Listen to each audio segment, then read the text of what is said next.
Nicaragua. De enfrentar los problemas de impunidad en la del fiscal general. La Alianza del Pacífico se presenta también como una oportunidad para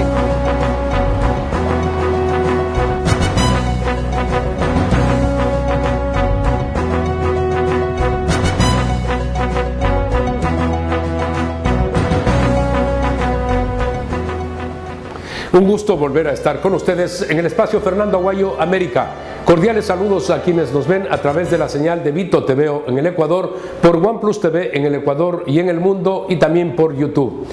Hoy tenemos como invitado al doctor Adrián Pérez, jurista, catedrático. Gracias por estar con nosotros. Muchas gracias. Debemos hablar y en profundidad sobre la constituyente, porque esta va a ser una realidad. Claro está, tenemos dificultades por los desórdenes dentro del país a partir de esas manifestaciones violentas, pero lo esencial es esto: marcar en definitiva cuál va a ser el futuro del Ecuador, teniendo una constitución, una que sirva para desarrollar al Ecuador.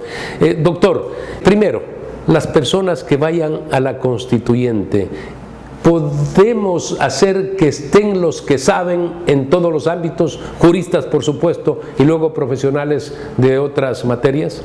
Muchas gracias por su invitación, un saludo a todos nuestros oyentes.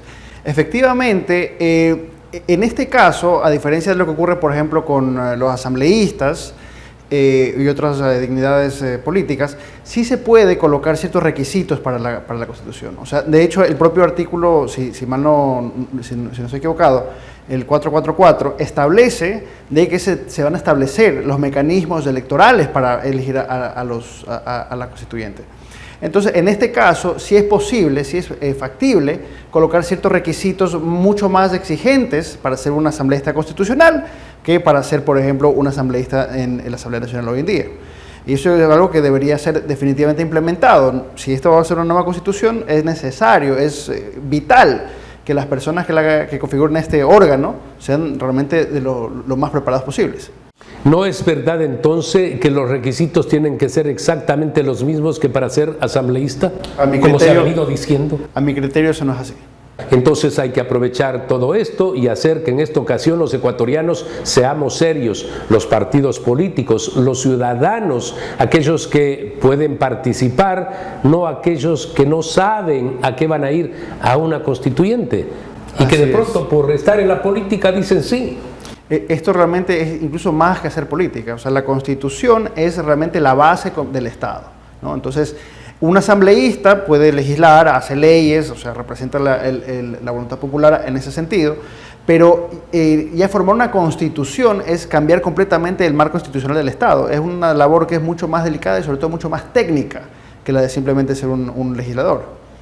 Si en estos momentos, por ejemplo, los partidos políticos, y estamos hablando del oficialismo, la oposición, tienen en cuenta que es necesario el que participen personas que aporten, y dicen, bueno, no importa si no está muy con nosotros, no es alineado afín a nuestra ideología o digamos, camino político por el que trajina ese partido, pero los vamos a incorporar. Eso sería muy saludable, sería lo lógico. Debería ser así, y esto es importante tenerlo en cuenta. La Constitución, en el mundo ideal, obviamente eso nunca es así, pero en el mundo ideal debería ser aideológica.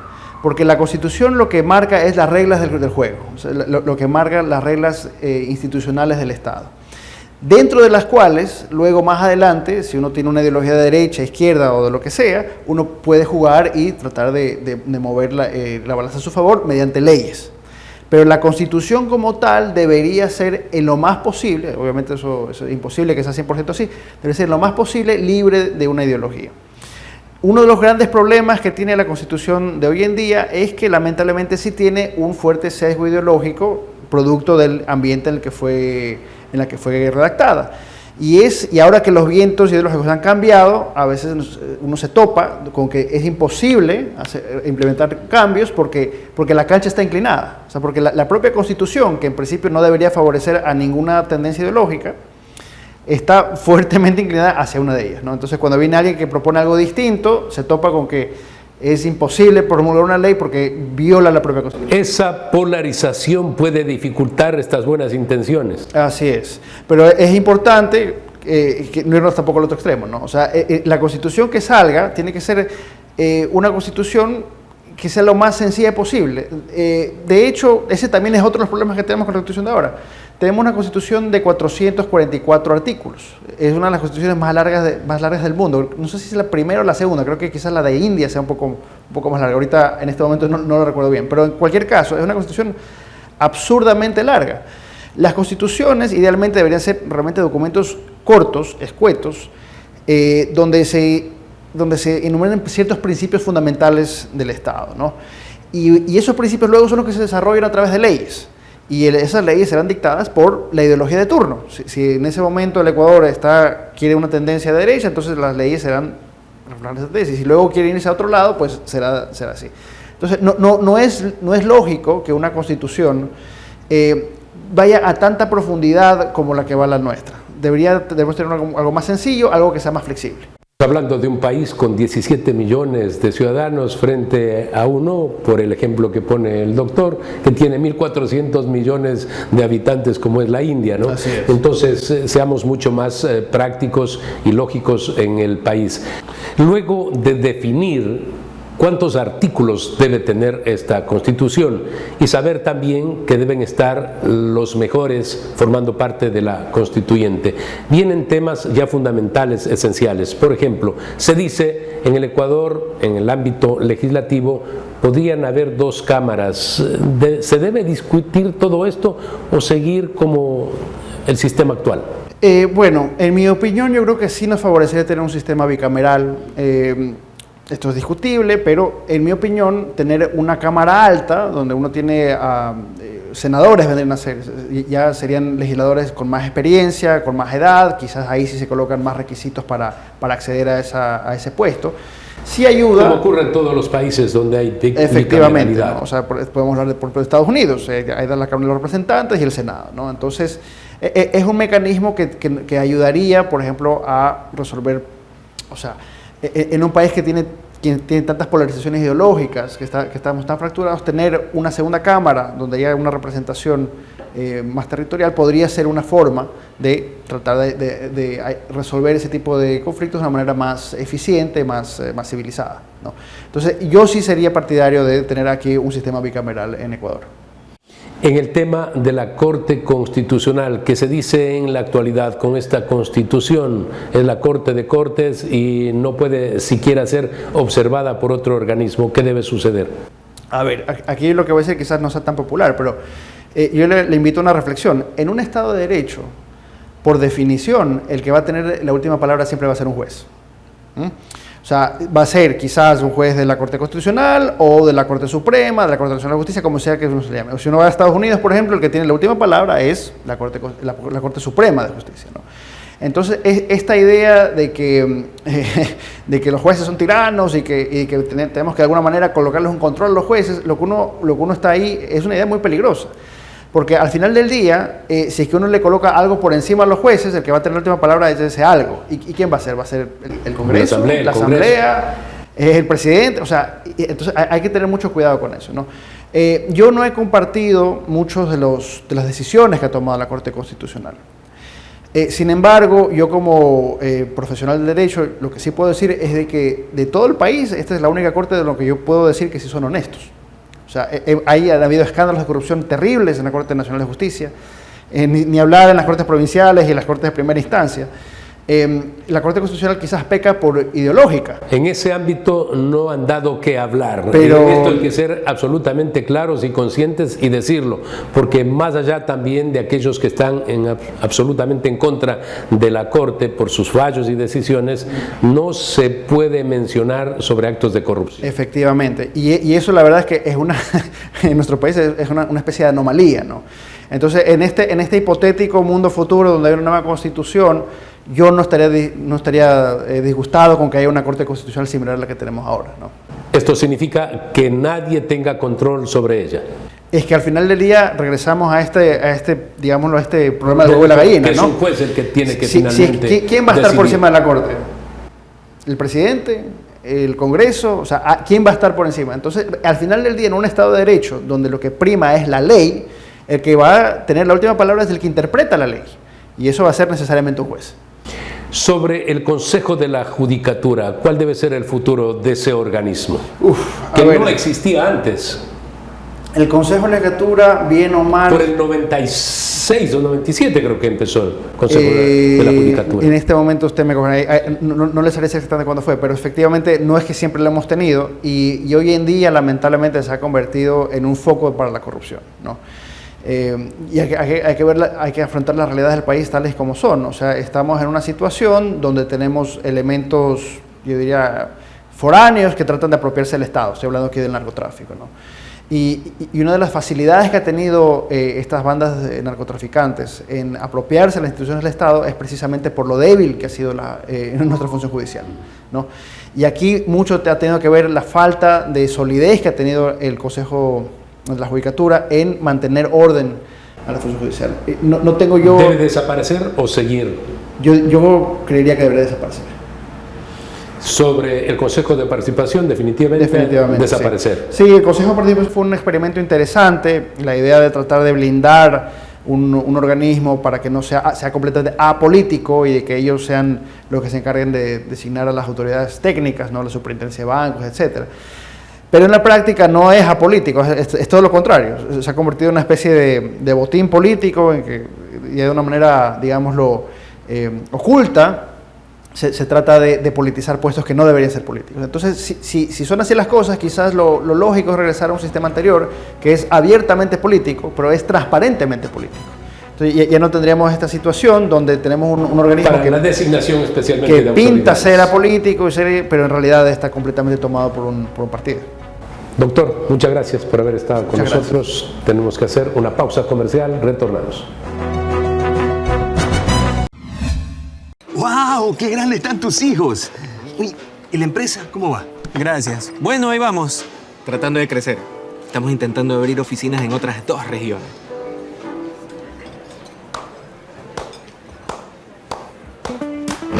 Con aplausos no crece tu empresa, crece con dinero. Por eso creamos la nueva Banca Pyme. Créditos para impulsar el crecimiento de tu negocio. Solicítalos en Agencias Banco del Pacífico. Tu banco.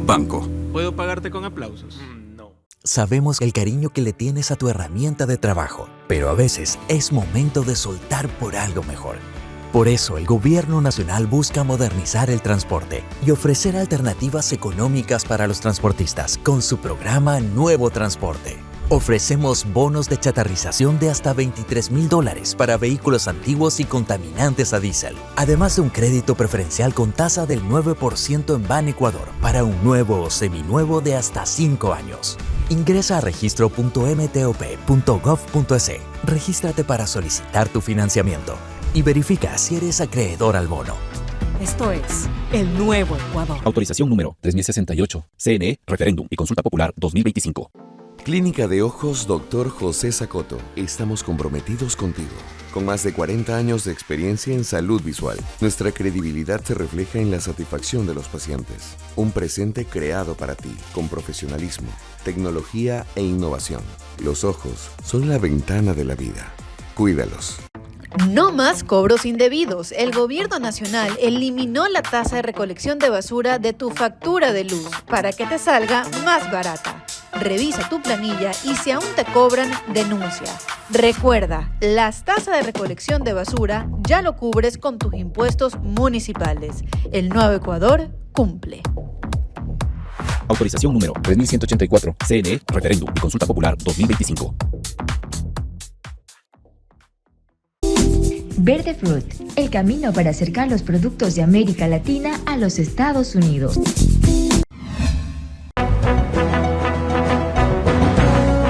Agradecemos la presencia del ingeniero José Orellana. Él es experto, asesor en empresas. Gracias por estar con nosotros. ¿Cómo está la economía del país? Preguntaba a otros economistas días atrás, porque debemos ser didácticos, señalar a la gente qué sucede con nuestra nación.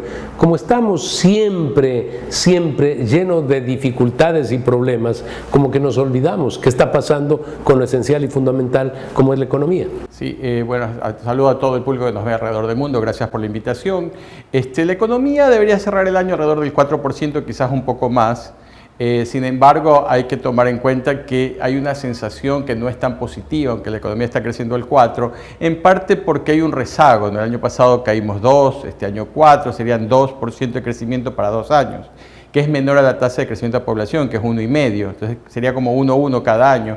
Además, el crecimiento económico se manifiesta más en las exportaciones no petroleras, ¿no? Va a haber una balanza, un crecimiento del primer semestre en las exportaciones no petroleras fue superior al 20%, mientras que el sector PYME, el sector de la familia, se ve muy afectado por la inseguridad, ¿no? Ha habido mucho cierre de empresas pequeñas, de tiendas, en toda la parte comercial, en todo lo que son los cascos urbanos, la periferia de las ciudades, especialmente en la costa, ¿no? El turismo bajó más del 20% en Guayaquil. Entonces, todos esos factores agravan la situación en la microeconomía, la economía familiar de las empresas pequeñas. Hay dos aspectos muy diferentes. Exacto. Uno, el que tiene que ver con el comercio exterior, crecen las exportaciones, la pero macro. por otro lado, la macro, y por otro lado, lo que pasa con las familias. Exactamente. Para el próximo año, porque ya estamos básicamente en octubre, lo que se ve es un crecimiento entre el 1.8 al 2,8, dependiendo de qué es lo que suceda. Nosotros trabajamos mucho cuando hablamos con empresarios en virtud de escenarios, ¿no? Este escenario indicaría esto, este otro escenario indicaría este otro. Probablemente, lo que es casi seguro que no vamos a tener una recesión, pero hay muchas preguntas pendientes, ¿no? El tema de cómo va a quedar el tema del subsidio, qué va a pasar con la constituyente, con la llamada a la consulta, va a haber el pago de la primera parte del bono 2030 en enero. O sea, todos esos son factores que pueden modificar la tasa de crecimiento. Esperanzadoramente podríamos crecer, como digo, un 2,8, un 3%, dependiendo de las circunstancias. El presidente dijo días atrás que iba a ser importante el último trimestre, esta parte final del año. Sí, porque, bueno, tienes el tema de la quita del subsidio, la poca probabilidad de que haya apagones de cualquier nivel, ¿no? Empezábamos el año atemorizados, incluyéndome a mí, yo el año pasado, por agosto, estábamos pensando que había una gran posibilidad de apagones en 2026, es 2025, perdón, pero por lo que, como se ha manifestado el clima, todavía hay sectores de la sierra que está lloviendo hoy día. Anoche hizo bastante frío para Guayaquil, no un frío de Lima, pero un frío de Guayaquil, 20 grados de noche. El clima ha sido bastante favorable para no tener apagones, entonces la probabilidad ha bajado bastante y eso se va a notar porque, claro, si el año pasado la economía cayó mucho el último trimestre, este año con algo de crecimiento va a lucir enorme el crecimiento, porque no vamos a tener apagones. O sea, es muy poco probable que haya algún tipo de apagón de más, quizás de 2 horas. Por otro lado, el gobierno también ha anunciado que se ha preparado en todo lo que tiene que ver con termoelectricidad. Claro, pero tienes que contar que el año pasado fue un evento que no había pasado en 61 años. O sea, fue un evento bastante más extremo, ¿no? Aquí el problema es, ¿estás listo para el 26? Entonces ahí vienen las grandes inversiones necesarias en transmisión, en generación, porque el consumo de electricidad crece entre 400 a 500 megavatios todos los años. ¿No? Todas las empresas que consumen electricidad, el mismo estándar de vida de la gente, la calidad de vida, con aire acondicionado. Se llama la modificación de temperatura, ¿no? Entonces aquello, vamos a ver, ¿no? Vamos a ver cómo se visualiza el próximo año para lo que es inversión en electricidad, etcétera. Pero este año el clima ayudó bastante. O sea, yo creo que si hubiéramos repetido y tenido una sequía como el año pasado, la situación sería un poquito más dificultosa. En el Ecuador va a haber una constituyente, se va a dictar una nueva constitución, así está establecido. Y en la parte esta de producción, de inversión económica, de comercio, de crecimiento, tiene que estar inscrita, tiene que ser la posibilidad de que el país finalmente salga adelante, porque es un país, lo hemos dicho, con grandes potencialidades en recursos naturales y también en producción. Entonces, yo diría también talento humano, tenemos talento humano, sí.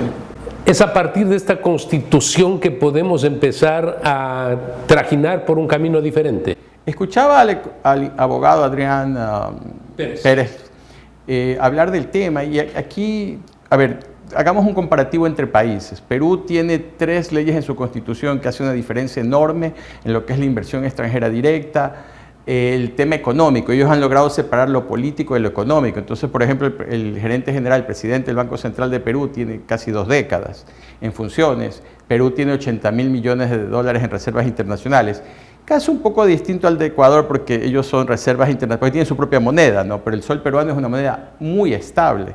probablemente una de las más estables en el continente americano. Tienen muchísima inversión, han emitido bonos a 100 años, emiten bonos en soles peruanos y quizás un caso hasta más radical, el caso de Paraguay. Paraguay tiene un riesgo país bajísimo, emite bonos ya en guaraníes a mercados internacionales, o sea, recientemente, no ha pasado ni una semana, emitieron bonos en guaraníes que lo compraron inversionistas internacionales, igual como hace Chile, Perú.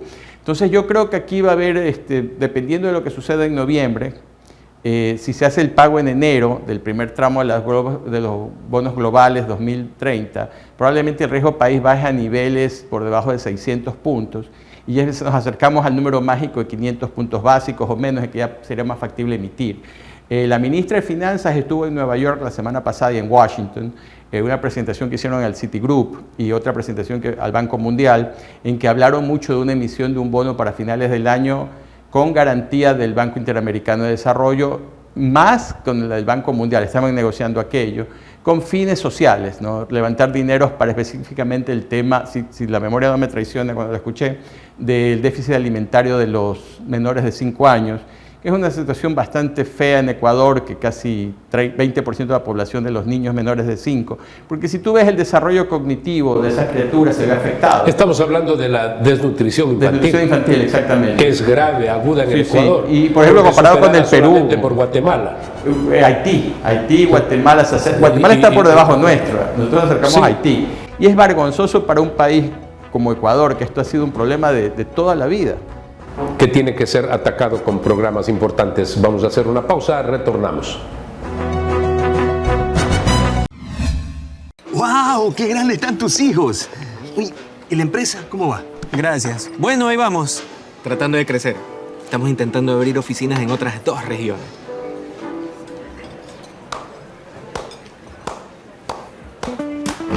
Con aplausos no crece tu empresa, crece con dinero. Por eso creamos la nueva Banca Pyme, créditos para impulsar el crecimiento de tu negocio. Solicítalos en Agencias Banco del Pacífico. Tu banco. ¿Puedo pagarte con aplausos? No. Atención, el nuevo Ecuador ha llegado a tu comunidad, porque ahora los servicios del Estado no te esperan, te buscan. Cedulación, atención médica gratuita, bonos, ayudas técnicas, kits productivos, conectividad, formación y oportunidades reales que transforman vidas y construyen futuro. Brigadas sociales del Nuevo Ecuador. Revisa el calendario de visitas en las redes sociales del Ministerio de Gobierno. Servicios de calidad, ahora, en la puerta de tu casa. El Nuevo Ecuador. Autorización número 3175. CNE, Referéndum y Consulta Popular 2025.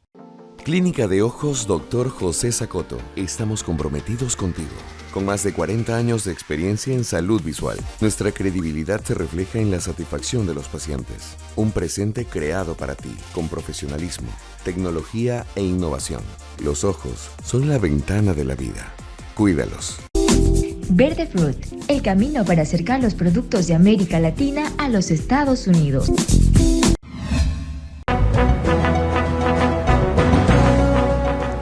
Con optimismo nos aferramos a un cambio positivo, a que las cosas sean mejores en el Ecuador, y justo se da esta oportunidad a partir de una nueva constitución. Recordemos la del 2008, ideológica, garantista, poco le importaba lo que puede significar la apertura, por ejemplo, a la inversión extranjera, tan necesaria, fundamental para un país. Así han procedido las otras naciones en Sudamérica. Nosotros no, cerramos esa posibilidad. Pero digo, aferrados a esa esperanza de que cambie todo, los ecuatorianos podemos ver o vislumbrar un futuro diferente. Bueno, tenemos que ver a nuestros vecinos, ¿no? Tenemos la misma población que Chile. Chile tiene una economía 3 veces mayor que la de Ecuador, más o menos, ¿no? Entonces, probablemente si creciéramos 3-4% anual, estaríamos en una generación alcanzando Estamos Chile. hablando de 350.000 millones de dólares, más o menos. Un poquito, sí, por ahí está Chile. Pero se nota, o sea, todas las personas que han visitado Chile o tienen familiares en Chile, pueden conversar con ellos y se nota la diferencia económica, ¿no? Ahora, no me vas a decir que en Chile no hay pobres en todos lugares del mundo, ¿no? Hasta en la Biblia dice que los pobres nunca van a desaparecer. Pero el tema aquí Pero es... ellos hicieron lo posible por crear riqueza a partir de abrirse al mundo para reducir esos niveles de pobreza. El modelo de crecimiento... bajar. Exacto, el modelo de crecimiento fue muy de apertura, ¿no? Nosotros jugamos a un juego de pelota muy distinto, de encerrarnos, en base también a supuestos un poquito que resultaron equivocados. Recuerdo, alguien desarrolló un plan del buen vivir, que no me acuerdo quién era el economista, y él hablaba de precios del petróleo de $180 para el 2018, 2016, y claro, no se dieron, ¿no? Entonces, ahí un poquito faltó quizás la introspección de pensar, bueno, y las tecnologías nuevas en petróleo. Estados Unidos creó el fracking es una manera de fracturación de piedra pómez, de extracción de petróleo, que lo ha convertido a Estados Unidos en el mayor productor de crudo en el mundo, pero también redujo el precio del petróleo. Entonces, ahí hay una dicotomía entre juegas un negocio de apertura al mundo o uno de encerrarte, y eso te afecta a tu tasa de crecimiento, y además que nuestro tamaño de economía es pequeño, o sea, no es lo mismo Brasil, con el tamaño que tiene Brasil, o México, que es un país de 18 millones de habitantes y bastante pequeño, que tiene que ser más flexible, y esa flexibilidad también se aplica en cómo nos vemos nosotros en el mundo. Tenemos un acuerdo comercial con la Unión Europea, uno con China, Corea del Sur a futuro, Japón a futuro, Canadá, probablemente este año, en 2 años, bueno, no este año, en 2 años ya tengamos uno con Estados Unidos. Entonces, ya cuando tienes tratados comerciales con todas estas potencias económicas, tu modelo debe ser de apertura, porque ya lo has hecho, ya te abriste económicamente al mundo. La gente dice, hemos firmado acuerdos de comercio, acuerdos de libre comercio, el de China, pero queremos ver los resultados favorables al Ecuador. Hay que esperar de una u otra forma. Bueno, vendemos $3.600 millones en camarón a China. Las exportaciones de banano, la última cifra que vi eran como 60% mayor a China en un solo año. Recién firmamos el año pasado. Este año, ¿no? El año pasado creo que se firmó. Entonces también los efectos no son tan inmediatos, no es que abres un grifo de agua y sale un chorro, ¿no? Yo creo que aquí lo que ecuatorianos tenemos que tener fe y ante todo un compromiso con el país, más allá de ideologías, ¿no? Los grandes países se forman en consenso, no en polarización. Entonces aquí necesitas enviar a los mejores a realizar una función muy específica con mayor apertura, para que todos entremos en ese consenso, no tener lo que tenemos ahorita con esta polarización, con la problemática indígena, ¿no? que básicamente un porcentaje pequeño quiere hacer un cambio total al modelo, no minería, no petróleo, solo mantener los subsidios, mientras que el resto del país quiere avanzar en otra dirección. Cuando en el 2004 estábamos negociando el Tratado de Libre Comercio con los Estados Unidos, lo hacíamos en conjunto con los países andinos. Por supuesto, se opusieron los indígenas y también sectores de trabajadores. Aquí en la Francisco de Orellana, repleto de gente porque las negociaciones eran en el Hotel Hilton. Bueno, han pasado los años, nos hemos perdido lo que en cambio sí ganó Perú y Colombia con la firma del tratado. Y probablemente cuando estemos hablando nuevamente ya cerca de la firma de un tratado con Estados Unidos, vuelvan a haber este tipo de reacciones. Bueno, no hubo tanta reacción con el acuerdo comercial con China, o sea que esperemos, ¿no? Esperemos que la gente haya cambiado un poquito su manera de pensar. Yo creo que China tiene una afectación mayor en muchas industrias ecuatorianas que lo tiene Estados Unidos, porque China produce el 35% de las manufacturas en el planeta, es un gran vendedor al sur global, como se lo denomina. Entonces, veamos exactamente qué es lo que sucede. Yo creo que es muy probable que tengamos un acuerdo en los próximos 2 años, ¿no? Si se dan las circunstancias adecuadas. ¿Con Estados Unidos? ¿Usted cree que lo vamos a tener? Sí, porque, a ver, la Unión Europea es como 16-17% de economía global, China es como 20-22%, Estados Unidos es como 25%. Japón es como 7%, Corea del Sur 3, 4%. Entonces ya estamos empezando a llegar casi 80% de acuerdos comerciales si tomas toda la economía del planeta en su conjunto. Entonces ya poco a poco tienes que abrirte a esas inversiones, ¿no? Es un poco como lo que sucede con las becas de inteligencia artificial. Ese es el futuro. Yo mismo he puesto en mi horario de cronograma aprender más de IA, porque para allá va el mundo. Muy bien, muchas gracias por haber estado con nosotros. Amigos, recuerden ustedes que la próxima semana tienen una cita en Fernando Aguayo América a través de Vito TV en el Ecuador, por OnePlus TV en el Ecuador y en el mundo, y también síganos por YouTube.